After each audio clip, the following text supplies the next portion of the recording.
Salutare, salutare! Auto, un pachet la 1600 venit de la Târgoviște. Niște oameni deosebiți. Ia vezi, moldovene, cum arată un pachet la 1600 la noi?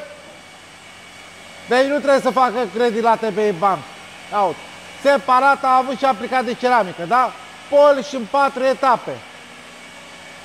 Cu tratament la plastice, cu protecție UV, cu anti-îmbătrânire, curățat de jante profesional. Atenție! Ia uitați cum arată mașina asta. Un polish în 4 etape, da? Detailing la interior,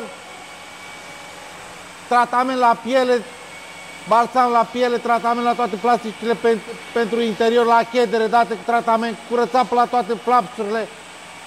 O frumusețe de mașină. Ia uitați cum arată interiorul ăsta dat cu tratament, cu balsam de piele. Uitați, o frumusețe rară. O frumusețe rară.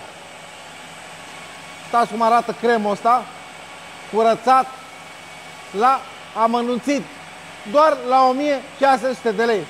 V-am zis, uitați cum arată polișul ăsta la 1600 de lei. O frumusețe de mașină venită de la Târgoviște, da? Și folosim și ceramică profesională, acreditată de profesioniști, nu ce găsiți la concurenți. Ia vedeți ce crezi după AliExpress. Ce ai făcut, bobiță? Ia uitați cum arată a noastră, vedeți? O fi diferență sau nu? Ia uitați cum e împachetată ceramica noastră. Frumos, că o băgați-o pe Google să vedeți că e cu acreditare, nu după AliExpress. Mergeți la concurent, că faceți un credit la TBI Bank și vă dă cu produse după Temo și AliExpress. Le-am găsit întâmplător, ce credeți?